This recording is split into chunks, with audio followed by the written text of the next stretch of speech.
This is Michael Spedden, and welcome to Fowl Players Radio, your one-stop shop for all of your pop culture needs.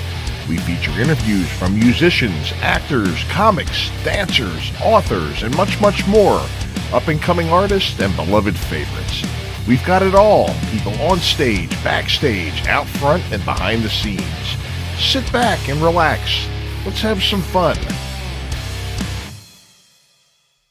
Hi, this is Paul Castiglia, and you're listening to Fowl Players Radio, the one-stop shop for all your pop culture needs. And welcome back to Season 11 of Fowl Players Radio. Michael Spedden here. Tonight, our guests are the brothers, Mike and Sam Medeiros of the up-and-coming Frederick-based band Slaunchwise. I enjoyed speaking with them. They had some, they're working on some new material. They've got some upcoming gigs out in the Frederick area and areas beyond. So check them out. Their Facebook page, Slaunchwise, is pretty much where you can find all this information. So go ahead over there for more information on where to see them. They played me a little bit of their material right now, and it's good material. So well worth checking out. Again, it's Slaunchwise on Facebook. The Fowl Players of Perryville are back in action this year, and we have upcoming shows. Western Maryland Scenic Railroad, Fifth Company Brewing, and other venues. Our website is fowlplayersofperryville.com. You can also, if you're interested in booking us, fowlplayersperryville@yahoo.com or 443-600-0446. Every Tuesday from 4 to 6 p.m., the Back of the Rack, the Michael Spedden Show on 97underground.com. We feature songs you forgot you liked, classics that never die, interviews with up-and-coming and classic beloved bands. Go to 97underground.com. Download the free app and listen to us anytime, anywhere. And we thank you for watching and listening to Fowl Players Radio. Our main website is fowlplayersradio.com. Our YouTube channel is youtube.com/@fowlplayersradio. Remember to support our guests in their endeavors. Links to their books, albums, tickets to their shows, and much, much more can be found in the show notes of each episode. So we'll be right back with Slaunchwise. Stick around. Hi, this is Bud Becker. Hi, everybody. Dwight Weems from Gaz the Fun Band. Hi, folks. This is Jay David. Hey, this is Brian Damage from Kix and Rhino Bucket. Hi, this is Kim of Kim's Crypt. Hello, my name is Gunhild Carling. And welcome back to another episode of Fowl Players Radio. Michael Spedden here. And tonight we have Sam and Mike Medeiros from the band Slaunchwise out of Frederick, Maryland. Good to see you tonight, guys. How's it going? Good to see you, Mike. How are you?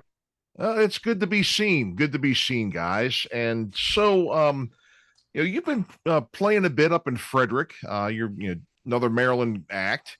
And so tell us what's been going on. It sounds like you've been getting out a little bit, doing some shows. Yeah, we're kind of just breaking into the scene.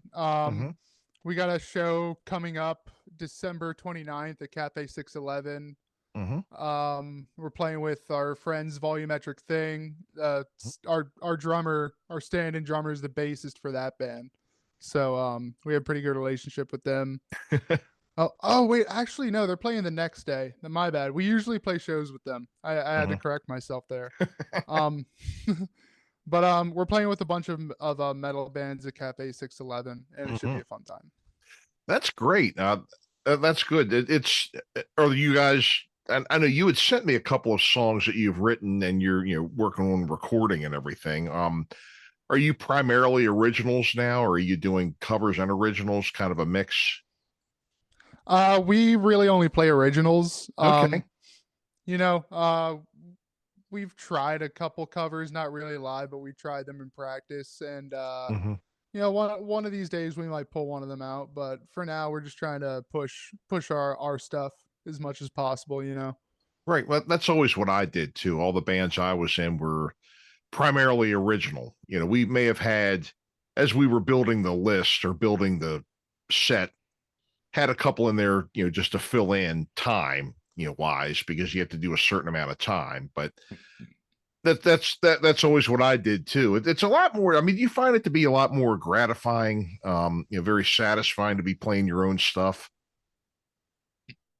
Yeah, Definitely. Yeah, it looks like we've got a little tough, having a hard time with the audio It's there, a lot more Sam. fulfilling, in my opinion, for sure. Oh, okay, there you go. There you go. Oh, I'm sorry about that. Yeah, that's okay. Is That's okay. that any It's better? Okay, cool. yeah, there you are. There you are. It's people always used to say, hey man, you guys do any Sabbath? And I'm like, well, no, if you want to go, you want to hear Sabbath, go see Sabbath. You got us tonight, Yeah, you know, And hear that on the radio. Yep, exactly. And that was always my attitude towards it. Whether it helped me or hurt me in the long run.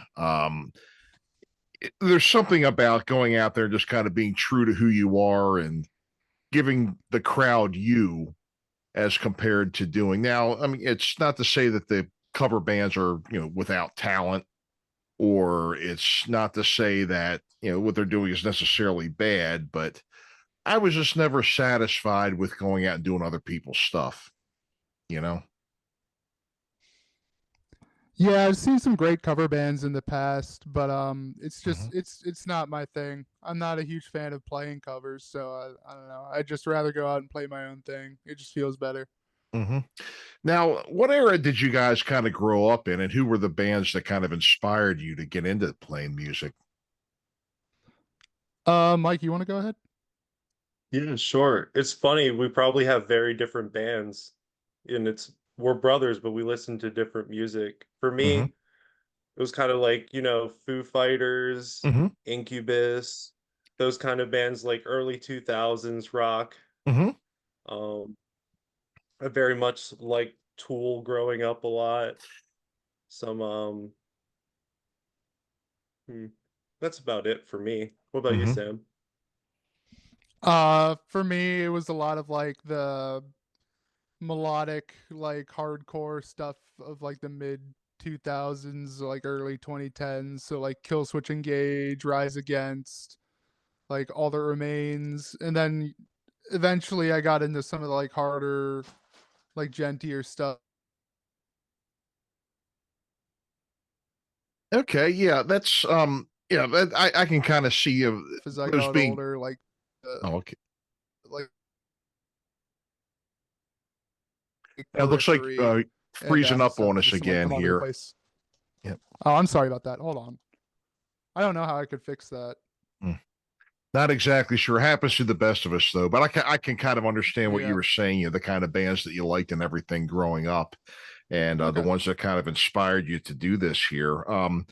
You'd sent me a couple of songs, and so you've been, in doing your originals and everything. You have a couple of songs out now. You've been recording.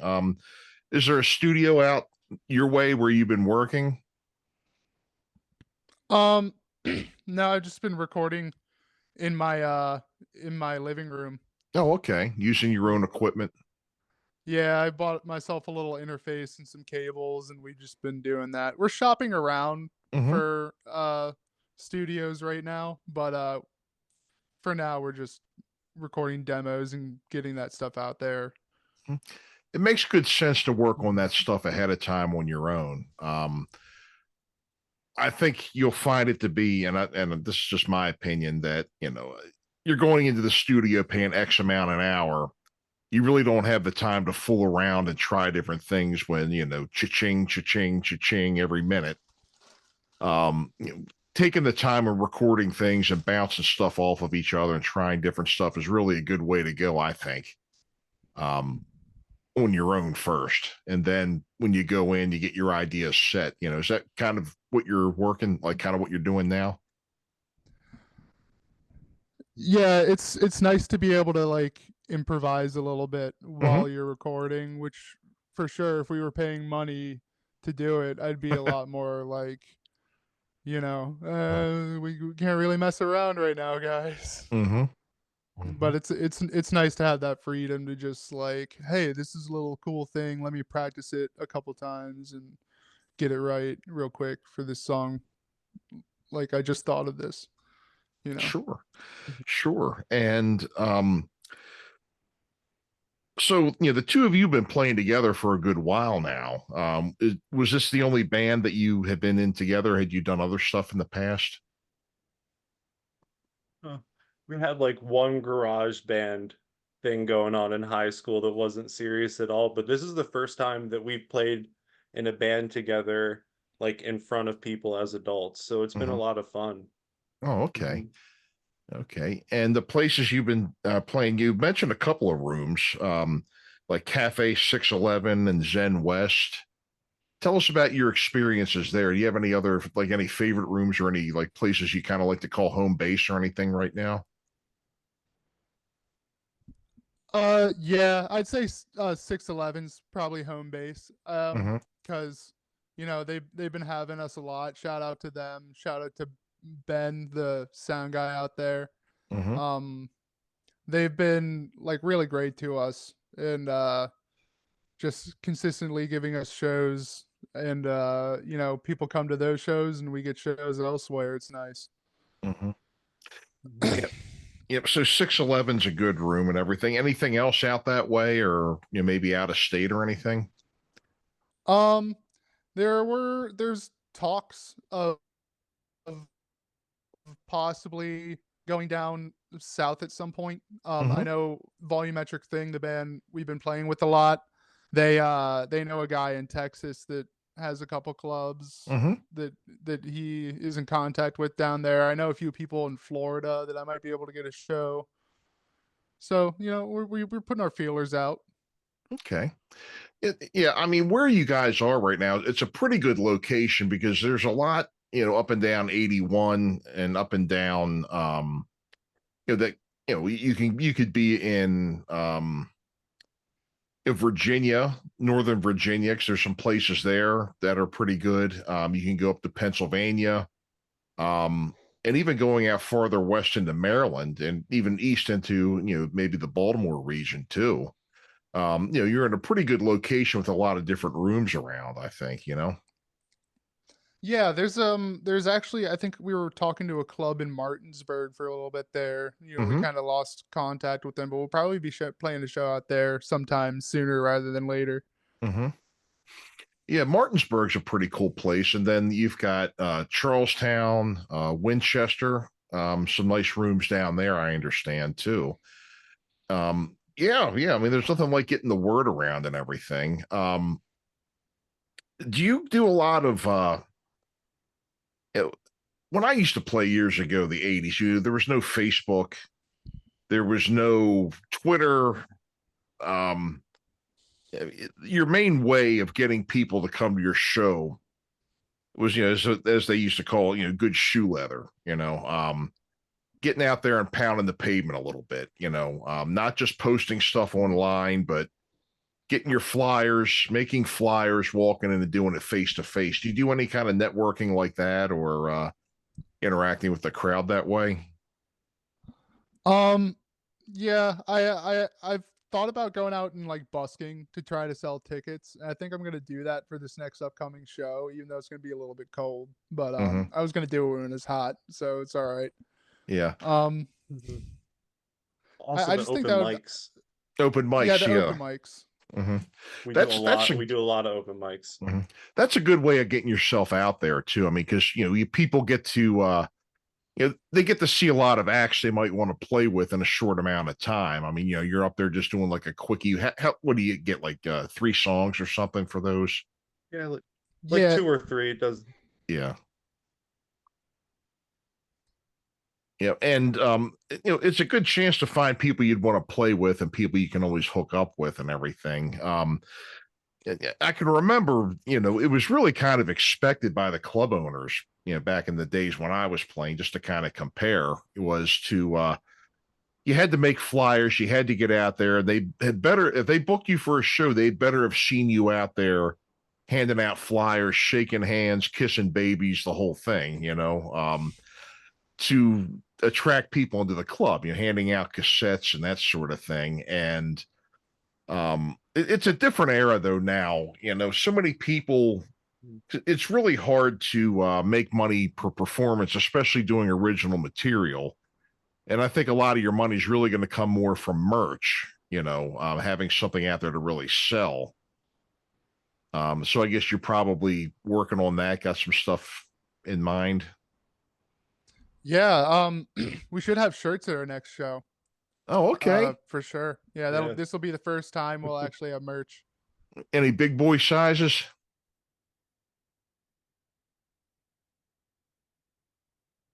I'll go. Yeah, definitely. I think we got two XLs. I think we got a little bit less. I think so.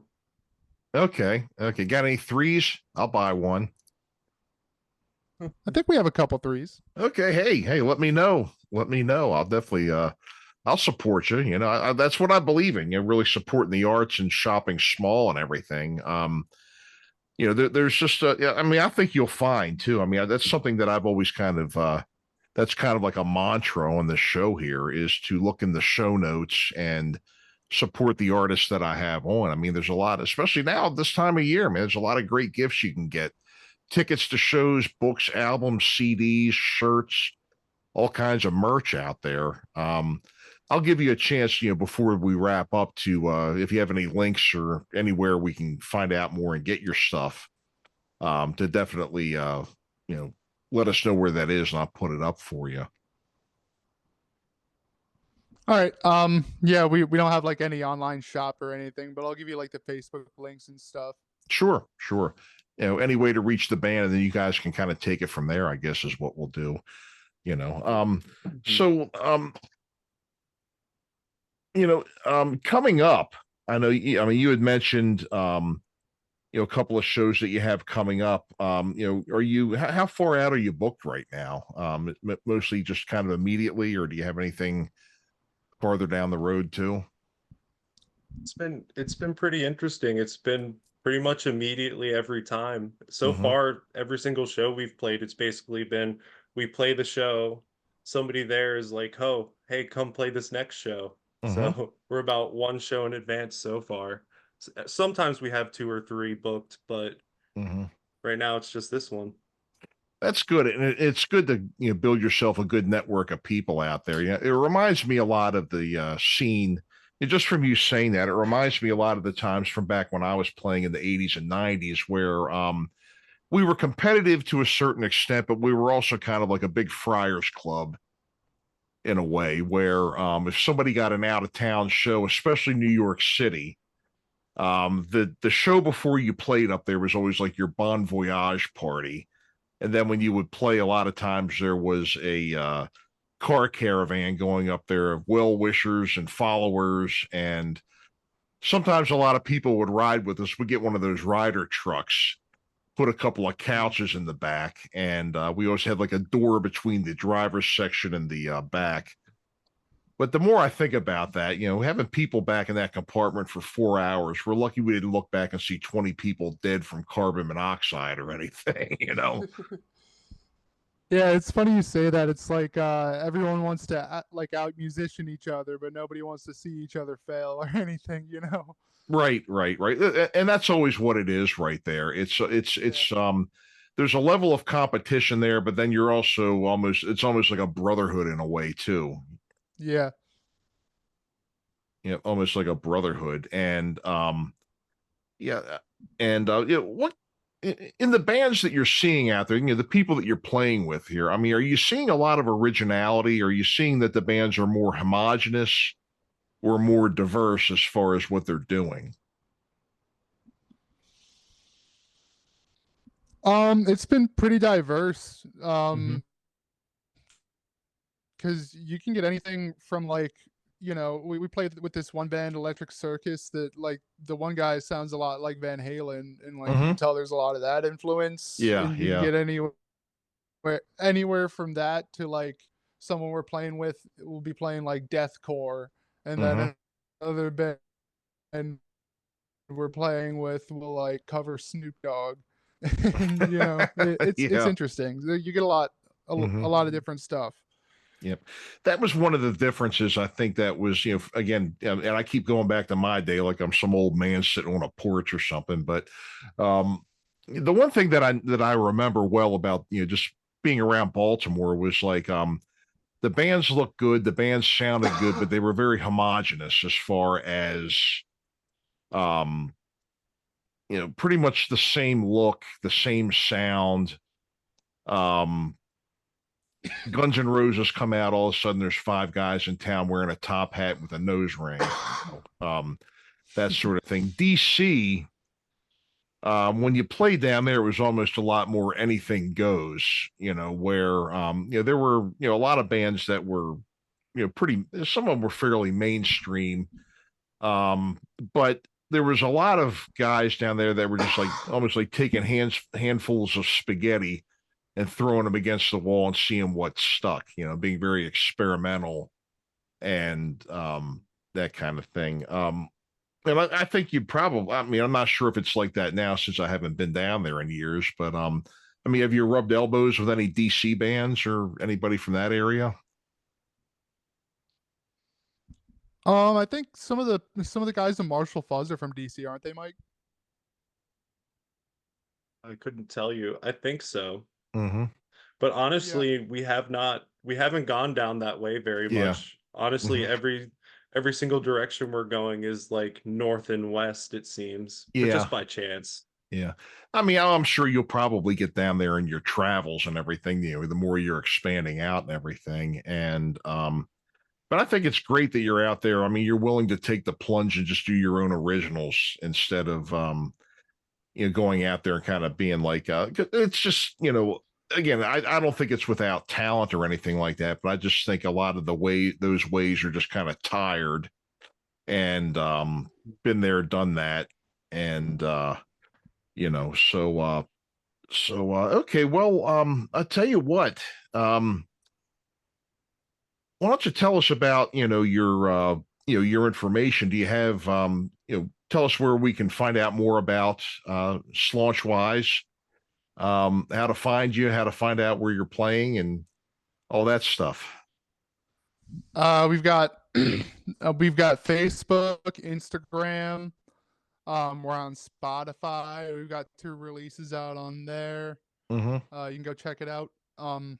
Just look up Slaunchwise on any one of those platforms, and you should be able to find us. Okay, great. Well, guys, I appreciate you coming on tonight and everything. It was good to meet you, and I'm glad to see that you're out there doing well so far.